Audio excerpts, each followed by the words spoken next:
आंबेडकरांनी खरंच पूर्ण भारतासाठी आणि इतके हाल अपेक्षा सहन करून आज सगळ्या गोष्टी महिलांसाठी असो प्रत्येक घटकासाठी त्यांनी पुढे येऊन तेवढ्या गोष्टी केल्या. लॉ, ज्याला आपण कायदा पंडित म्हणतो, कायदे तज्ज्ञ म्हणतो, बाबासाहेब इतका कोणी कायदे पंडित किंवा कायदे तज्ज्ञ नव्हता.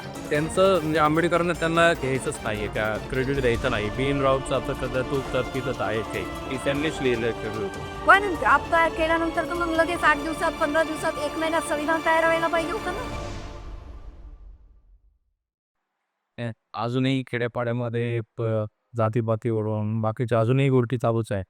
आणि काय मला वाटतं की हे संपेना द्या की अ, जसं आंबेडकरांनी हिंदू कोडबिलामध्ये प्रत्येक महिलेसाठी अधिकार दिले, मग घटस्फोटाचा अधिकार असो, बाकी आंतरजातीय विवाहाचा असो, पण अजूनही काही महिला त्या गावाच्या साईडमध्ये की नाही आहेत पुढं, घाबरतात अजूनही. अत्याचारांनाही तुम्ही त्या बळी पडतात त्या हे. प्रवाहात का येत नाही त्या अजूनही? एकतर वाचन नाही आणि जी त्यांची पारिवारिक संस्कृती आहे, खास करून मराठा वर्गाची, तर ते अजूनही त्यांची कौटुंबिक पद्धती आहे ही जुन्याच विचारायची. आता मी जमून बघते, ज्या वाचन करतात, मी म्हटल्याप्रमाणे पुरोगामी विचारांच्यावर आहे, तर त्या आहे की त्यांना त्यांचे हक्क काय आहे, अधिकार काय आहे, त्यांना हिंदू कोण दिला आहे, काय आहे, संविधान काय आहे, हे कळलं आहे. पण ज्यांना कळलं नाही, तर त्या सुशिक्षित महिला आहे, ज्या कमवतात आहे, आत्मनिर्भर झाल्या आहेत, सशक्त झाल्या आहे, त्यासुद्धा रस्त्यावर यायला घाबरतात. कारण तो सामाजिक व्यवस्था तशी आहे ना. सामाजिक व्यवस्था तशी असल्यामुळे त्या पुढे यायला किंवा आपल्या हक्क अधिकारासाठी पुढे यायला त्या घाबरतो.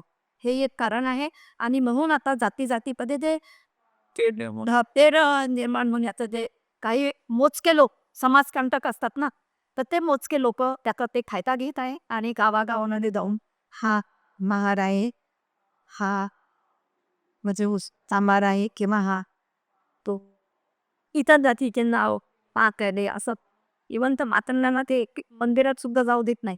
पण हा मातां समाज इतका भरकटला आहे.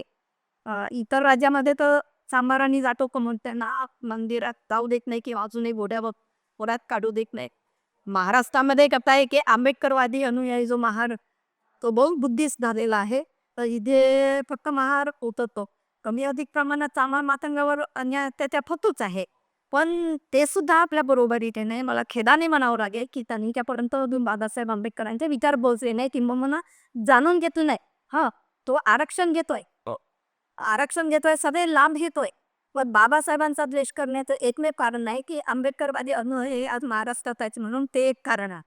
तो जर आमच्यासोबत आला किंवा कोणाचं जे दुःखही निर्माण करण्याचं काम करत आहे, तर त्यांचं न ऐकता आपलाच एक मोठा भाऊ आपल्या पुढे कसा गेला आहे आणि त्याचे विचार ऐकले पाहिजे. घरामध्ये आपण मोठ्या भावाचं बहिणीचं ऐकतो ना, त्याप्रमाणे त्यांनी ऐकलं आणि समंजस ऐकून घेतलं, तर हे प्रश्न निघतील आणि दुःखही निर्माण होणार नाही. आणि आमका शत्रुत्वच वाटतं आहे की यांच्यामध्ये त्याची जाती-जातीमध्ये तेबलीखण आहे, त्यांना लागते आणि माझा तसा खायका. ते आंबेडकरांनी खरंच ते पूर्ण भारतासाठी आणि इतके हाल अपेक्षा सहन करून आज सगळ्या गोष्टी महिलांसाठी असो प्रत्येक घटकासाठी त्यांनी पुढे येऊन तेवढ्या गोष्टी केल्या. आणि खरंच त्या माणसाचं दूरदृष्टिकोन फार का दृष्टांत हो फार ते प्रत्येक आज भारतामध्ये एवढ्या जाती आहेत, एवढ्या सगळ्या गोष्टींचा बारकाईने विचार करून त्यांच्या प्रत्येक गोष्टीला की कोणावरती अन्याय झाला नाही पाहिजे, त्या गोष्टीसाठी विचार करणारा खरंच असा नेता मला वाटतं पुन्हा होणे ना. बोला आणि ना एवढा बुद्धी मागून झाला ना होणार. की आता अशा खाली गोष्टी की बाबासाहेबांबद्दल माहिती नाही लोकांनी. हा विचार मला चांगला प्रश्न आहे की बऱ्याच लोकांना असं माहिती आहे की बाबासाहेब हा तापटपके, हा रागीट होते, चिडले तर फार चिडायचे आहे ना, असं बऱ्याच लोकांना माहिती आहे. पण तेवढेच ते प्रेमळ होते, हा सत्य पण बऱ्याच लोकांना माहिती आहे. तर आता जसं आपण उदाहरण घेऊया की राजरत्न 1923 करून आणि तोवर बाबासाहेबांचा लागता नेता होते, तर अक्षरशः बाबासाहेब रणे बसायलाच की मी याला म्हणजे एकदम भारी नेता बघतो आणि त्याच्यामध्ये मी पाहत होते. तर असं बाबासाहेब त्यावेळेस रणदे माणसाविषयीच नाही, तर पशुपक्ष्याविषयी सुद्धा एक प्रेम होतं म्हणजे प्रेमळच होतं. त्याच्यानंतर तुम्हाला माहिती असेल रमाई मरण पण 1935 27 मे 1935 म्हणजे जेव्हा परळचे दबगताळ सोडून गेले बाळासाहेब किंवा रमाईला भीती वाटत होती महाडच्या 14 सत्याग्रहापासून मनुस्मृती दहनापासून तसे व्यावसायिकांना दणक्या पण यायच्या ना. तर त्याच्यामुळे रमाई यांची खचून गेली होती की जेवणामध्ये जीव पक्षा करायची.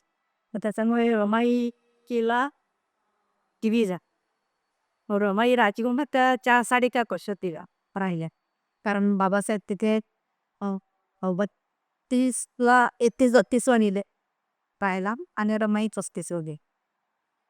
तर ज्यावेळेस निधन झालं रमाईचं हातात हातही बाबासाहेब रमा सोडून गेली ला किती 7% रोड बाबासाहेबांनी आपल्या रूममध्ये कोंबून घेतलं रूममध्ये कोंबून घेतलं आणि बरेच लोक असे सांगतात की 7 दिवस ते भिक्कूच्या देशात हा आणि तो बाबासाहेबांचं रमाईवर किती प्रेस याचा विचार कर आहे ना.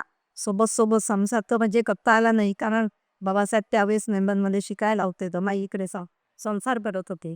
आणखी दुसरं म्हणजे की जे बाबाच्या चाळीमध्ये राहायचे तर जेव्हा भजन मंडळी असायची आणि भजन मंडळी त्यावेळेस भजन गायचे ना लोक तर त्यावेळेस बाबासाहेब तबला वाजवायला द्यायचे आणि एवढा शौक होता बाबासाहेब त्या भजन मंडळीला तेवढंच प्रेस संगीतावर सुद्धा तेवढंच प्रेम होतं बाबासाहेब.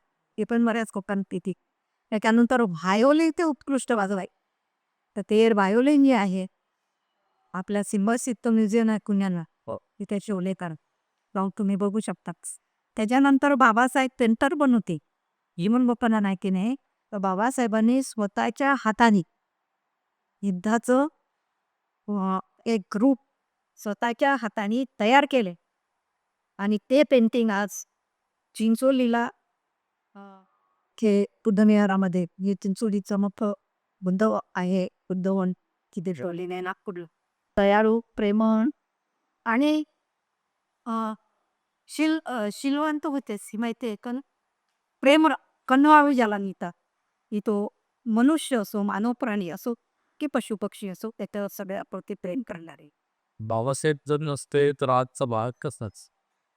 हा हा एक गहन प्रश्न कारण बाबासाहेब जर मस्त आता बरेच लोक म्हणतात की बाबासाहेबांनी आम्हाला त्याच्यामध्ये स्वातंत्र्य लढ्यात काही योगदान नाही येत असं हो समो आहे ना आपण पाहतो. बरोबर बाबासाहेबांनी स्वातंत्र्य लढ्यामध्ये काँग्रेस वर्किंग कमिटीने 26 जानेवारी 1929 ठराव घेतलं होतं स्वराज्याचा ठराव स्वराज म्हणजे साहित्य इंडिपेंडन्स तो ठराव त्यांनी मंजूर केलं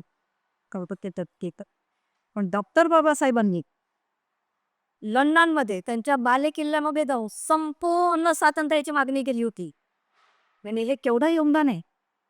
गोलमेज परिषदेमध्ये जेव्हा ब्रिटिश इंडिया आहे ब्रिटिशांची सत्ता आपल्या याच्यावर आहे तर 1930ला त्यांनी पहिल्या गोलमेज परिषदेत जाऊन थमकावून सांगितलं की आता तुम्ही आमचा भारत देश सोडून द्या आणि आम्हाला स्वातंत्र्य द्या. स्वराज्य नाही पाठवा आम्हाला स्वातंत्र्य द्या आणि आमचं पाणी लोन म्हणजे आमचा ते कसा चालवायचा ते आम्ही आमचं हे त्यांनी छाटपावून सांगितलं. आणि जर बाबासाहेब नसते तर या देशामध्ये त्यावेळेस बहुतांश लोक खूप वकील झाले बहुतांश तर गांधीजी एक मॅट्रिक्युलेटेड बॅरिस्टर वकील बाकी सगळे लॉ झाले. त्यानं बाबासाहेबांनी तर लंडनमधून ग्रेडिंग युनिव्हर्सिटीमधून त्यांनी LLB केवढं फक्त आहे ना लॉ ज्याला आपण कायदा पंडित म्हणतो कायदे तज्ज्ञ म्हणतो बाबासाहेब इतका कोणी कायदे पंडित किंवा कायदे तज्ज्ञ नव्हता. त्याच्यामुळे ज्यांनी त्रिसदस्यीय मंत्रिमंडळ हातात पाठवलं होतं की भारताला आता स्वायत्तता द्यायला पाहिजे जे पंडित नेहरूंनी मान्य केली होती जवाहरलाल नेहरू आणि गांधीजींनी आणि लोकमान्य टिळकांनी की आम्हाला स्वराज्य पाहिजे इंडिपेंडन्स पाहिजे स्वातंत्र्य म्हणणे की फ्रीडम सगळ्यांना बघ का नाही हे आम्हाला फ्रीडम 26 जानेवारी 1950ला द्या आहे ना. मग सगळे करून आता जेव्हा त्रिसदस्यीय मंत्रिमंडळानं त्यांनी निर्णय घेतला की आपल्याला आता भारताला त्यांचं ते सोपं येतं आहे ना. मग आता संविधान कोणी आहे ना, हा प्रश्न पडला ना. हां. तर अनेक लोकांनी तो प्रयत्न केला. ड्राफ्ट पण तयार केले. असं म्हणजे त्यांनी बी.एन. रावने ड्राफ्ट तयार केला. आता सध्या मुद्दा तोच आहे, की आंबेडकरांनी त्या गोष्टी लिहिलेल्या नाही किंवा म्हणजे आंबेडकरांनी अ, नाही त्या गोष्टींमध्ये, की त्यांचं म्हणजे आंबेडकरांना त्यांना घ्यायचंच नाहीये, त्या क्रेडिट द्यायचं नाही. ते ड्राफ्ट मीटिंगमध्ये होतं ना. त्या तर त्याचं कारण असं आहे, की देवाने म्हटलंय, की त्रिसदस्यीय जीवनराव हातात आले आणि त्यांनी ठरवलं, की आता भारताला स्वातंत्र्य म्हणजे 5% आहे, पण कशी? अरे, ते देश चालवण्यासाठी तर तुमचं संविधान असणं आवश्यक आहे ना. त्यानुसारच तुमचा देश चालेल ना, संस्कांतात ना. आणि आपला देश तर ब्रिटिश इंडिया म्हणजे ब्रिटिश म्हणजे पप्पा सारं की आपला देश. इथंही देश ज्या दिशांना स्वातंत्र्य कैसा आहे या काय करता पणांतर आहे तर त्या देशाचं देश चालवून त्यासाठी तसा की नसावा आहे ना. त्यानुसार मग सांगतात पण. तर त्यासाठी मग आपल्या इथे संविधान सभेच्या संविधान सभेसाठी अ, कोण राहणार म्हणून निवडणुका झाली. अ, बाबासाहेब मुंबईवरून उभे राहिले शेड्यूल कास्ट पिटिशन तर ते आणि पडले. मग बंगालला रवींद्रनाथ मंडळी बोलावलं वगैरे हा खूप मोठा इतिहास आहे. आणि मग तिथून निवडून आले आहे ना. मग निवडून आल्यानंतर संविधान सभेचे ते सदस्य बनले आहे ना. पण मग कालांतराने तो भाग पाकिस्तानला देण्यात आला म्हणजे ते पण नष्ट झालं. आणि मग बाबासाहेबांना पंडित जवाहरलाल नेहरू पत्र पाठवून तिथे केला. मग इकडून पुन्हा संविधान सभेवर निवडून आणली. उगाच निवडून आणलं का? नाही. त्यांना वाटत होता की या कॅलिबरचा माणूस नाहीये संविधान देईल. आणि म्हणून त्यांना नाईलाज असतो निवडून आणावं लागलं आणि संविधान सभेवर त्याचा पाठव काय निकी आपण. आता संविधान हे लिहिल कोण हा जेव्हा प्रश्न निर्माण झाला तर तेव्हाचे 9 डिसेंबर 1943चा पहिला सत्यानंद चिन्हानिके 2 आणि त्यानंतर 11 डिसेंबर 1943ला राज डॉक्टर राजेप्रताप अध्यक्ष झाले. आणि जे 399 संविधान सभे सदस्य होते, मेंबर्स होते. तर ते संविधान सभेत ते त्यानुसार त्यांचं विचार विनिमय ड्राफ्ट वगैरे तयार होईल. संविधान सभेच्या अनेक सभा झाल्या. पण मग कालांतराने पाकिस्तानची मागणी होती काय नाही की तर पाकिस्तान वेगळा झाला. 14 ऑगस्ट 1947ला, भारत 15 ऑगस्ट 47ला बरोबर आहे. तर ते जे मग 399 सदस्य मुकले. मग काही पाकिस्तानला गेली. मग मुली किती? कोणी 299 म्हणतात पण त्याच्यामधले काही मरण पावले. मग राहिले 284. आता 284 पैकी या समित्या आहेत. जवळपास 30 समित्या होत्या. तर 30 समित्यामध्ये एक फार महत्त्वाची समिती आहे की ती आहे मसुदा करी. आणि मग मसुदा समिती जी आहे ते मुंबईमध्ये इलेक्टर म्हणून 29 ऑगस्ट 1949 बाबासाहेबाला नाईलाजाने कारण त्याला कारणीभूत आहे 16 डिसेंबर 1940 इतकं भाषण की बाबासाहेबांनी जे संविधान सभेमध्ये उभं राहून भाषण केलं त्यांचा नंबर नसताना. आणि मग त्या संविधान सभेच्या भाषणाने इतर लोक फार इम्प्रेस झाले. आणि म्हणून त्यांनी बाबासाहेबांना ड्राफ्टिंग कमिटीचे अध्यक्ष अध्यक्ष केले. आता त्या ड्राफ्टिंग मसुदा समितीमध्ये 7 सदस्य होते. बाबासाहेब अध्यक्ष होते आणि संविधान सभेचे जे अध्यक्ष होते हे भक्त राजेंद्र प्रसाद राष्ट्रपती संविधान सभेचे अध्यक्ष होते ना की मसुदा समितीचे. हे लोकांनी जाणून घेतलं पाहिजे. आणि बी.एन. राव जे आहे हे 1946ला डॉक्टर राजेंद्र प्रसादनी वेगवेगळ्या देशाचं संविधान काय आहे ते ICS होते ज्याला आता आपण IRS म्हणतो. तर ते ICS होते. तर त्यांना पाठवलं की भ्रमंती करा आणि वेगवेगळ्या परदेशाचं संविधान तुम्ही याची पडताळणी करू त्याचा एक कच्चा ड्राफ्ट बनवाई. तर त्यानुसार त्यांनी बी.एन. रावने एक कच्चा ड्राफ्ट बनवून होतं. लक्षात घे. आता त्यानंतर मग संविधान सभेमध्ये जसं बाबासाहेबांना त्यांनी संविधान सभेत सदस्य होण्यासाठी निवडून दिलं तसं मग बी.एन. रावला का नाही निवडून दिलं आहे ना. तर बी.एन. राव ना संविधान सभेचे सदस्य होते ना ड्राफ्टिंग कमिटीचे सदस्य होते. ते फक्त एक सल्लागार होते. त्यांनी जरूर ड्राफ्ट तयार केला पण ड्राफ्ट तयार केल्यानंतर तर मग लगेच 8 दिवसात, 15 दिवसात, 1 महिन्यात संविधान तयार व्हायला पाहिजे होतं ना. मग 2 वर्ष, 11 महिने, 18 दिवस का लागले? हे जे आता लोकं उघड-उघड बोलतात ना, की बाबासाहेबांनीच एकट्याने संविधान नाही लिहिलं. जेवढे संविधान सभेमध्ये लोक होते, त्या सर्वांनी संविधान लिहिलं. त्यांचं योगदान आहे. आणि खास करून आता तर बी.एन. रावनी संविधान लिहिलं असं म्हणणं सुरू आहे. तर बाबासाहेबांनी पूर्ण म्हणजे जे 2 वर्ष 11 महिने 18 दिवस लागले, म्हणजे किती वेळ लागला ना, किती त्यांना कसरत करावी लागली संविधानासाठी. मग त्या संविधान मसुदा समितीचे जे सदस्य होते, ते कुणी एक जण मरण पावला, एक जण म्हणजे परदेशात होता, एक जण आपल्या दोघं जण आपल्या कारखान्यामध्ये आणि कोणी तब्येती पुरकोर करून म्हणजे पर्याय नाही.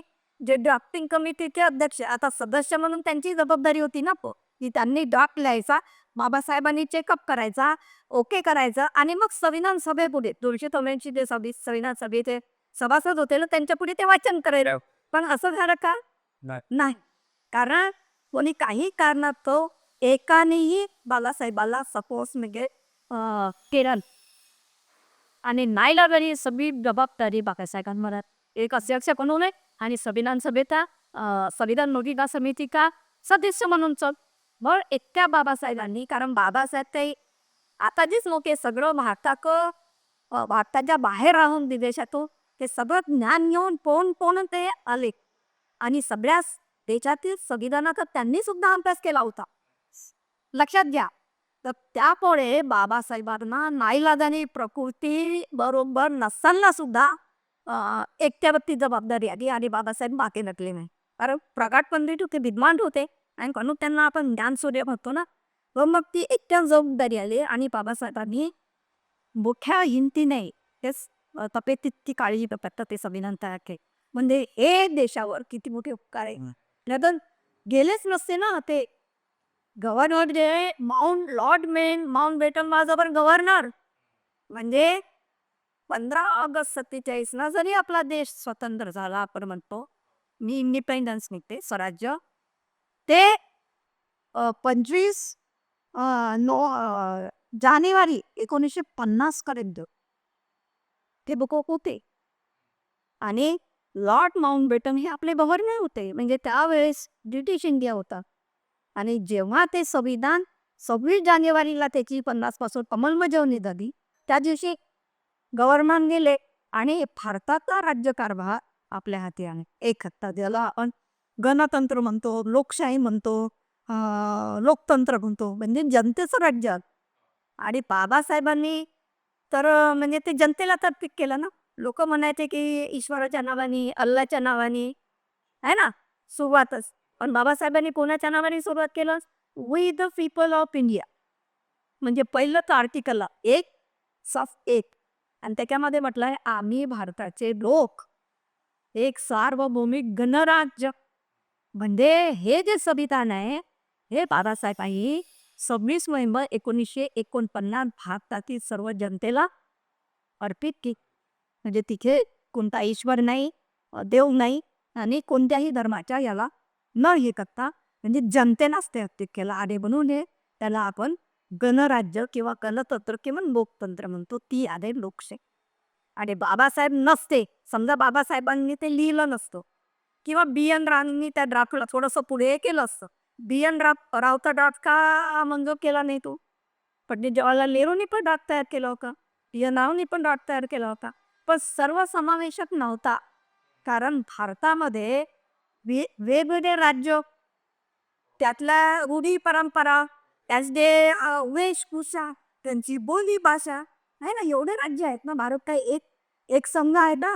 नाही. त्या एक संघ एकात्म भारत आणि जो आजही आपण एकात्म भारत बघतोय ना, त्याची सगळी दोन का संविधानामागे आणि एक सूत्रीकरण एकात्म भारत हे निर्माण करण्यासाठी बाबासाहेबांनी सर्वसमावेशक भारताची भ्रामंती करून ते विविध वेशभूषा असन, परंपरा असो, बोलीभाषा असेल, तर त्यांना एका धायतेमध्ये बांधली. आणि म्हणून हा देश आज एक संघ आहे. हा बाबासाहेब नसते ना, तर हे संविधान आज जे आहे ना 395 कलमाकडे संविधान तयार झालं नसतं. आणि ती बुद्धी या कर्मठवादी सनातनी राजकीय नेत्यांनी ओळखली आणि बाबासाहेबांना संविधान सभेवरच पाठवलं नाही तर त्यांना मसुदा समितीचे सुद्धा अध्यक्ष बनवलं. हे त्याच्यासाठी मोठी आश्चर्यचकित बाब होती. बाबासाहेबांसाठी सुद्धा एक आश्चर्याचा धक्का होता. आणि मग ते 29 ऑगस्ट पासून 47 पासून ते सुरू झालं. तिथून आपण मोजतो आहे की संविधानाला किती दिवस आहे. या या बाबासाहेबांनी भारत घडवला. भारत घडवला, नवा भारत म्हणा ना तुम्ही. नव. आधुनिक मनुस्मृती माझ्या भाषेमध्ये मी त्याला आधुनिक मनुस्मृती, कारण त्याच्या आधी स्वातंत्र्य भारताला मिळायच्या आधी मनुस्मृतीचा काय होता ना. आणि मग घटनेच्या 13 कलमामध्ये आर्टिकल 13 मध्येच की संविधान लागू झाल्यापासून हे घटनेचं 13 कलमामध्येच त्यांनी म्हटलं आहे की आधी ते कायदे कानून हे नगण्य समजण्यात येईल. आणि म्हणून ती 26 जानेवारी 1950ला जे आम्ही लोकशाही देश आम्ही झालो त्याच्यामध्ये जुने जे कायदे कानून होते ते संपुष्टात आले. थोडक्यात म्हणजे हा जो भारत आहे हा केवळ आणि केवळ संविधानामुळे आहे आणि तेही बाबासाहेबांमुळेच आहे. दुसरा तिसरा कोणी घटनेचा नेता नसून, घटनेचा शिल्पकार नसून बाबासाहेब. आणि हे घटना संविधान सभेच्या लोकांनी म्हटलंय. बाबासाहेबांना सही मायने में, मला त्यांचं नाव नाही आठवत, JP कृपलानी आहे बहुतेक, तर त्यांनीच म्हटलं आहे की इतर लोकांचा याच्यामध्ये काही वाटा नाही संविधान लिहिण्यामध्ये, संविधान सुद्धा लिहिण्यामध्ये, केवळ आणि केवळ बाबासाहेबांचा आहे. म्हणून त्यांनी म्हटलं आहे शेवटचं बरं भाषण 36 नोव्हेंबरचं ऐकलं त्याच्यामध्ये, संविधान सभेत भारताचे खरे शिल्पकार डॉक्टर बाबासाहेब B.R. आंबेडकर आहे.